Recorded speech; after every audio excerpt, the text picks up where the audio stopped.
Hello dear service engineers, ఈరోజు వీడియోలో మనం టాటా 25 kVA జనరేటర్ మనం బీచెక్ చేయాలనుకుంటున్నాం.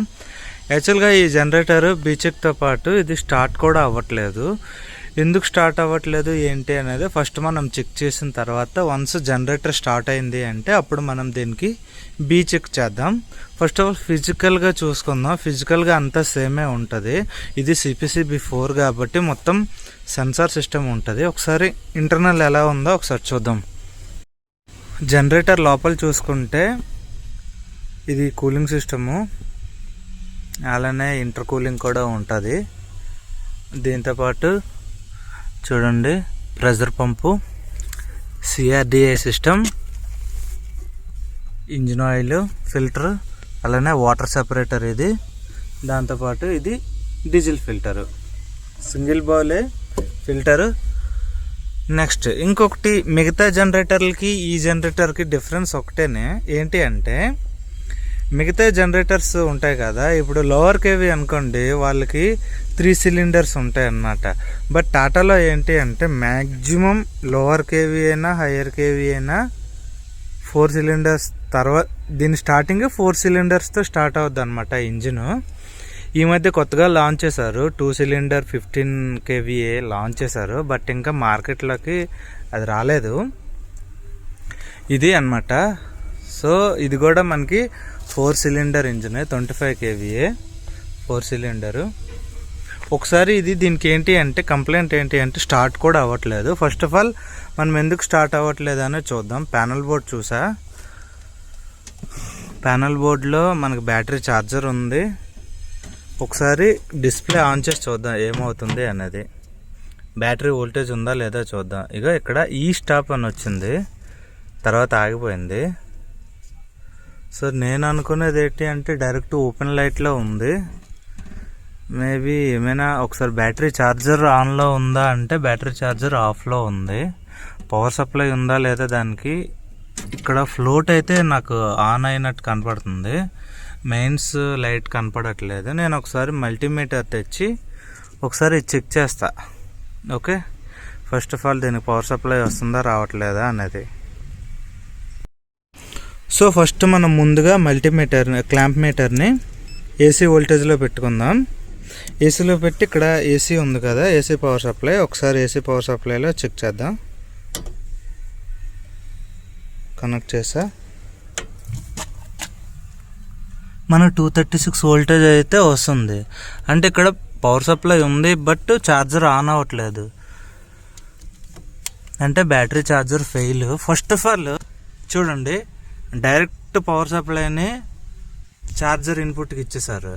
ఇక్కడ ఏమవుద్ది అంటే ఒకవేళ హై వోల్టేజ్ వచ్చినా ఏదొచ్చినా ప్రొటెక్షన్ ఉండదు.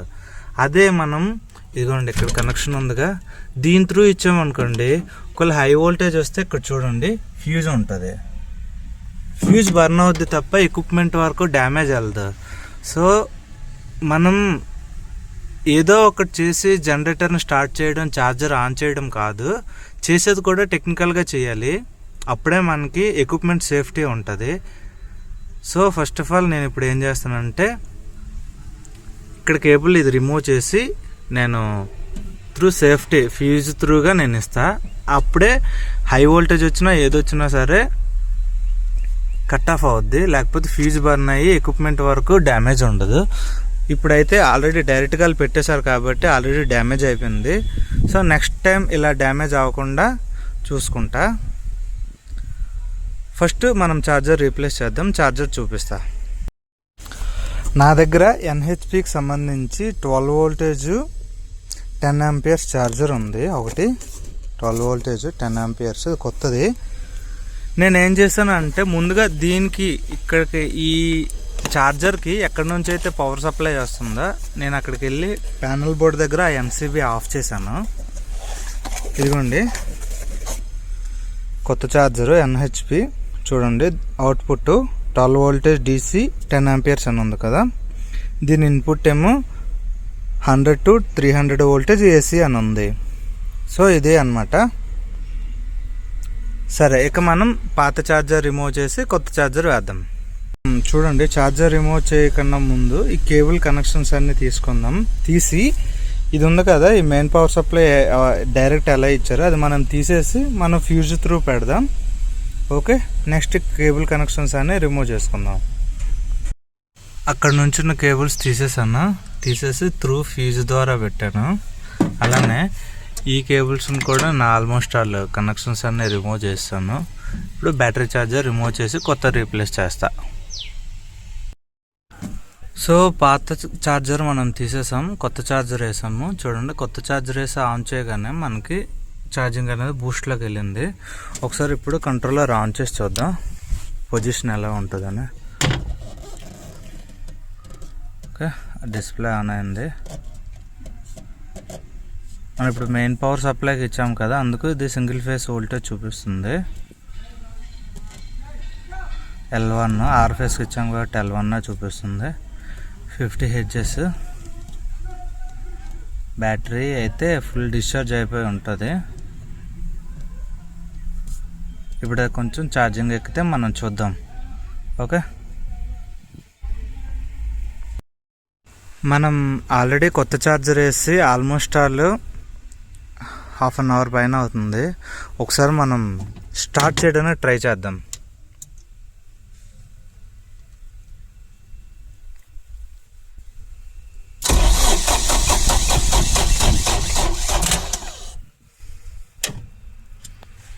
స్టార్ట్ అవ్వట్లేదు, క్రాంక్ స్పీడ్ రాలేదు. యాక్చువల్గా ఇప్పుడు ఇంకొక విషయం చెప్తున్నా, ఇది చాలా ఇంపార్టెంట్.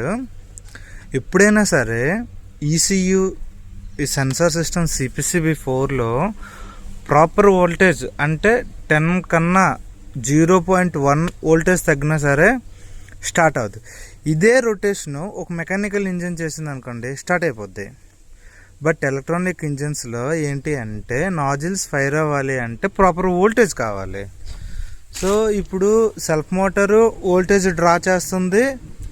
అలానే ఈసీయూ సెన్సర్స్ అన్నీ అట్ ఏ టైం స్టార్టింగ్ టైంలో మనకి వోల్టేజ్ డ్రా చేస్తాయి. వన్స్ స్టార్ట్ అయింది అనుకోండి, ఆల్మోస్ట్ ఆల్ డైనమో నుంచి మనకి జనరేట్ అయిన పవర్తో మిగతా అంతా రన్ అవుద్ది. బట్ ఇనీషియల్గా ఏంటి అంటే పవర్ అనేది సెన్సార్స్కి, నాజిల్స్కి, ఈసీఈకి, సెల్ఫ్ మోటార్కి ఇనీషియల్గా పవర్ వచ్చేది మాత్రం బ్యాటరీతోనే. సో అందుకు ఎప్పుడైనా సరే CPCB4 ఇంజిన్స్, ఇదే కాదు ఏ ఇంజిన్ అయినా సరే, మనకి డీజిల్ ఉంది, ఏ ఎర్రర్ లేదు, అన్నీ బాగున్నాయి అని అంటే అప్పుడు మనం ఒకసారి క్రాంకింగ్ అయ్యేటప్పుడు వోల్టేజ్ ఎంత వస్తుందో చూసుకోండి. 12 వోల్టేజ్ సిస్టమ్ అయితే మినిమం కట్ ఆఫ్ 10 అనుకోండి. 10 కన్నా 0.1 వోల్టేజ్ డ్రాప్ అయినా సరే మనకి ఈసీయూలో ఎర్రర్ వచ్చి ఇంకా నాజిల్స్ ఏవి ఫైర్ అయ్యే ఆప్షన్ ఇవ్వదు అనమాట.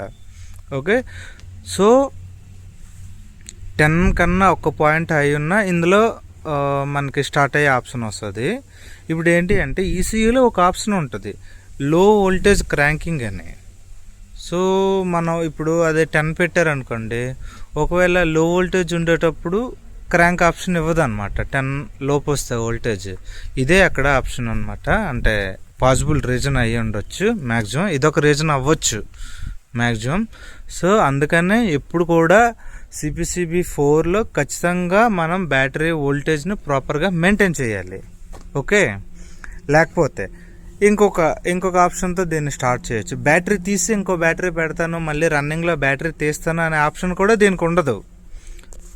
మనం ఏదైనా చేయాలి అంటే ఒకటే, జంప్ స్టార్ట్ ఒకటే చేయాలి. జంప్ స్టార్ట్ చేస్తేనే మనకి జనరేటర్ స్టార్ట్ అవుద్ది. అంటే ఈ బ్యాటరీ ఉంటుండగా వేరే ప్యారలల్గా ఒక బ్యాటరీ తెచ్చి ఇది క్రాంకింగ్ అయినా ఒక 10 సెకండ్స్ వరకు అది అలా హోల్డింగ్లో ఉంటే అప్పుడు మనం అది డిస్కనెక్ట్ చేసేసినా సరే జనరేటర్ రన్నింగ్ అవుద్ది. ఓకే, యాక్చువల్గా మనం ఛార్జింగ్ పెట్టి 1 అవర్ అవుతుంది. చూడండి, ఇంకా బ్యాటరీ ఛార్జర్ బూస్ట్లో ఉంది. నేను 2 డిఫరెన్సెస్ చెప్తా చూడండి. ఫస్ట్ ఒకసారి స్టార్ట్ అవుద్దా లేదో ఫస్ట్ చూద్దాం. స్టార్ట్ అయిన తర్వాత నేను మీకు ఇంకొక ఇంట్రెస్టింగ్ టాపిక్ చెప్తా. ఫస్ట్ స్టార్ట్ అవుతుందో లేదో చూద్దాం.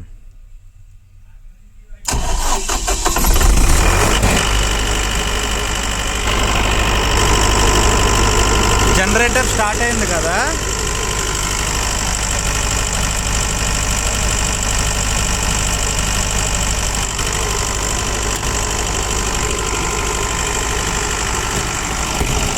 చూడండి, జనరేటర్ స్టార్ట్ అయింది కానీ బ్యాటరీ ఛార్జర్ అనేది బూస్ట్లో లేదు, ఫ్లోట్లో వెళ్ళిపోయింది. ఎందుకు అనేది చెప్తా. ఛార్జింగ్ ఆల్టర్నేటర్తో బ్యాటరీ ఛార్జింగ్ అవుద్ది. వన్స్ పవర్ వచ్చింది అనుకోండి, జనరేటర్ ఆఫ్ అయిపోద్ది కదా, ఆఫ్ అయిపోతే అప్పుడు మళ్ళీ బ్యాటరీ ఛార్జర్తో ఛార్జింగ్ అవుద్ది అనమాట. అదే ఇంతకు ముందు డైరెక్ట్ పవర్ సప్లై దానికే పెట్టేశారు అనుకోండి, బ్యాటరీ ఛార్జరు బూస్ట్లోనే ఉంటుంది, ఛార్జింగ్ ఆల్టర్నేటర్తో వచ్చింది కూడా బూస్ట్లోనే, అంటే దాంతోపాటు ఛార్జింగ్ అవుద్ది అనమాట. దీనివల్ల ఏమవుద్ది అంటే బ్యాటరీ పైన హెవీ ఛార్జింగ్ లోడ్ పడుతుంది అనమాట. ఆ టైంలో సెల్స్ వీక్ అయిపోయే అవకాశం ఉంటుంది. సో ఎప్పుడు కూడా ఇప్పుడు జనరేటర్ స్టార్ట్ అయింది అంటే ఆటోమేటిక్గా చేంజ్ అయిపోద్ది. ఓన్లీ పవర్ ఉండేటప్పుడు మాత్రమే మనకి ఛార్జర్తో ఛార్జింగ్ అవ్వాలి. జనరేటర్ రన్నింగ్ అయింది అంటే ఛార్జర్ అనేది కట్ ఆఫ్ అయిపోవాలి, ఛార్జింగ్ ఆల్టర్నేటర్ డైనమోతో ఛార్జింగ్ అవ్వాలి. ఇది కాన్సెప్ట్ అనమాట. ఓకే, ఇప్పుడు నేను జనరేటర్ ఆఫ్ చేస్తా. జనరేటర్ ఆఫ్ అయిపోయింది కదా, ఒకసారి బ్యాటరీ ఛార్జర్ ఏ కండిషన్లో ఉందో చూద్దాం. చూసారా, మళ్ళీ బూస్ట్లోకి వచ్చింది. అంటే చెప్పాగా ఇప్పుడేనే, జనరేటర్ రన్నింగ్లో ఉంటే ఛార్జింగ్ ఆల్టర్నేటర్తో ఛార్జింగ్ అవుద్ది, ఒకవేళ అది స్టాండ్ బైలో ఉంటే బ్యాటరీ ఛార్జర్తో ఛార్జింగ్ అవుద్ది. మనం ఇలా కనెక్షన్ పెట్టుకోవడం వల్ల ఇదే బెనిఫిట్ అనమాట. ఛార్జర్ పైన స్ట్రెస్ పడదు, అలాగే ఛార్జింగ్ ఆల్టర్నేటర్ పైన కూడా స్ట్రెస్ పడదు. ఓకే, లేకపోతే ఛార్జర్ కంటిన్యూగా ఆన్లోనే ఉంటుంది, ఛార్జింగ్ ఆల్టర్నేటర్ నుంచి వచ్చిన పవర్, ఛార్జర్ నుంచి వచ్చిన పవర్, రెండు పవర్స్ డైరెక్ట్ బ్యాటరీలోకి వెళ్ళిపోతాయి. ఇవన్నీ ఇష్యూ అనమాట. ఛార్జర్స్ అంటే సెన్సార్స్ మాల్ ఫంక్షన్ అయ్యే అవకాశం ఉంటుంది. ఏదైనా ప్రతి దానికి ఒక లిమిట్ ఉంటుంది. చూడండి, ఇప్పుడు దీనికి ఇన్పుట్ ఏది ఉంది, ఇన్పుట్ చూడండి, ఇక్కడ input voltage 100 to 300 voltage AC అని ఉంది. 100 కన్నా తక్కువ వచ్చినది ఆన్ అవ్వదు, 300 కన్నా ఎక్కువ వస్తే అది హై వోల్టేజ్ వచ్చి కాలిపోద్ది. అర్థమైందా? లిమిట్ ప్రతిదానికి. ఇప్పుడు దీని నుంచి 12 వోల్టేజ్ 10 ఆంపియర్స్ కరెంట్ బయటకు వస్తుంది. డైనమో నుంచి 40 amps బయటకు వస్తుంది. 40 + 10 50 amps. అది దాని ఛార్జింగ్ అంటూ ఒక లిమిట్ ఉంటుంది. నాకు 10 amps ఛార్జింగ్ కావాలి, 30 amps ఛార్జింగ్ కావాలి, 50 amps ఛార్జింగ్ కావాలి అని. ఆ ఛార్జింగ్ ఫస్ట్ అంటే డ్రై స్టేజ్లో ఉండేటప్పుడు, పూర్తిగా జీరో అయిపోయేటప్పుడు మనం బూస్టింగ్ ఇచ్చినట్టు. ఓకే, కంటిన్యూస్గా మనం బూస్టింగ్ ఇచ్చామంటే బ్యాటరీ హెల్త్ తగ్గిపోద్ది అనమాట. సో మనం ఎప్పుడు కూడా సేఫ్టీని బైపాస్ చేయకూడదు. ఒకవేళ సేఫ్టీ లేకపోతే మనమే ఎక్స్ట్రాగా ఏదో ఒక ఎక్స్టర్నల్ సేఫ్టీ వేసి ఎక్విప్మెంట్స్ని రన్ చేయాలి. ఇంకా ఎలాగో డీజీ స్టార్ట్ అయింది. సో నెక్స్ట్ ఏంటి, ఆల్రెడీ మనం 5 minutes జనరేటర్ని రన్ చేసాము.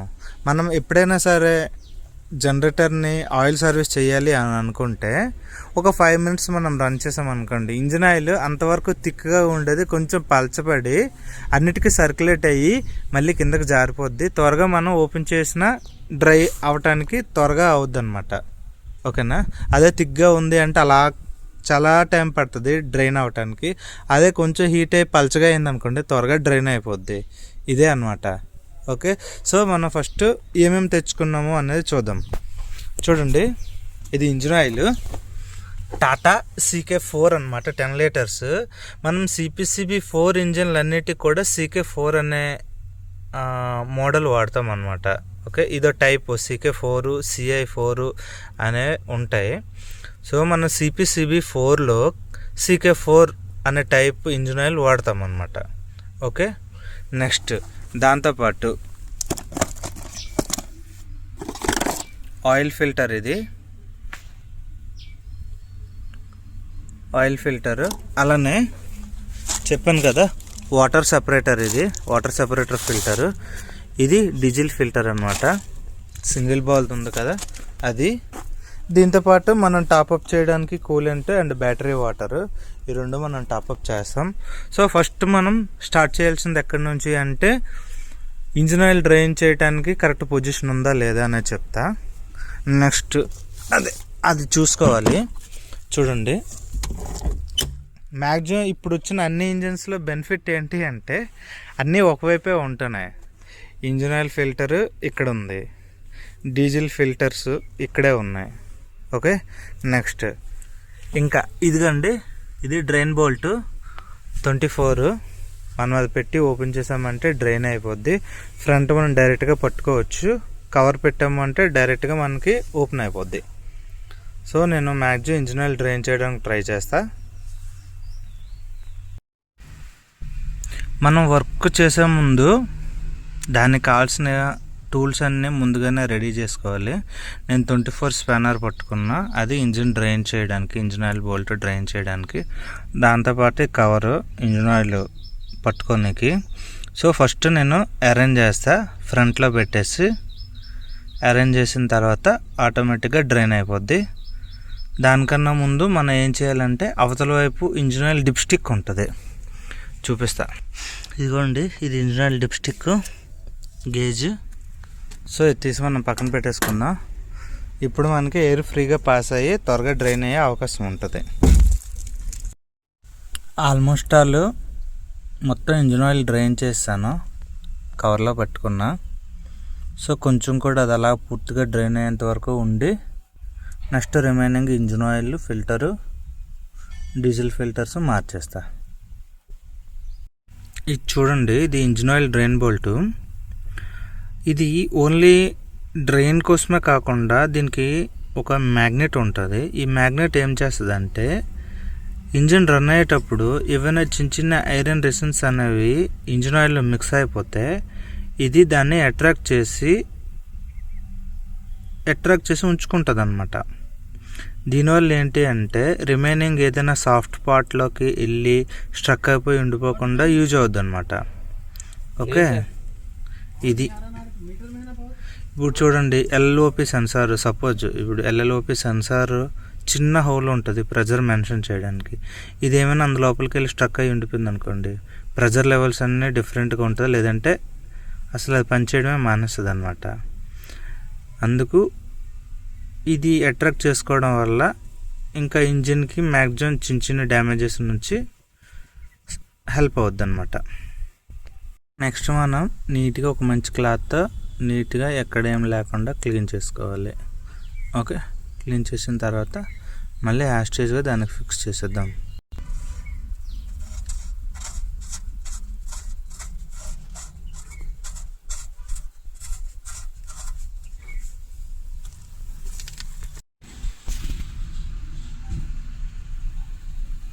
ఇంజిన్ ఆయిల్ డ్రైన్ బోల్ట్ బిగించేసాం, కొత్త ఇంజిన్ ఆయిల్ ఫిల్టర్ వేస్తాం. ఇదిగోండి, ఇది పాతది. కొత్త ఇంజిన్ ఆయిల్ ఫిల్టర్ వేస్తాం. వాటర్ సెపరేటర్ కూడా వేసేసాం. కింద సెన్సార్ కనెక్షన్ కూడా పెట్టేసాము. కింద సెన్సార్ పెట్టేసాం. సింగిల్ బౌల్ ఫిల్టర్ కూడా మార్చేసాము. సింగిల్ బౌల్ కూడా ఇదిగోండి. సో మనం ఇప్పుడు ఫైనల్ ఇంకొకటి ఏంటి అంటే ఇంజిన్ ఆయిల్ వేయాలి.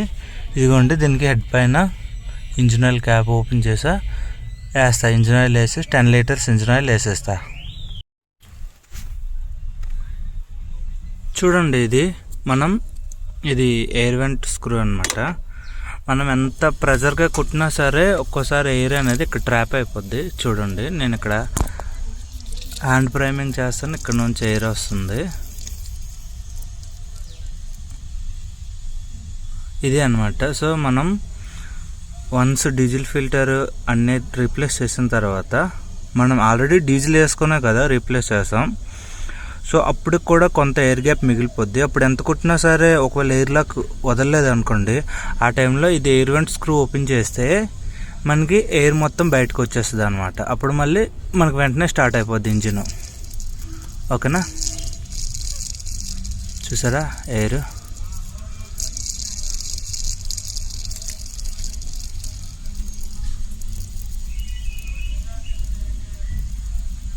ట్రై చేద్దాం.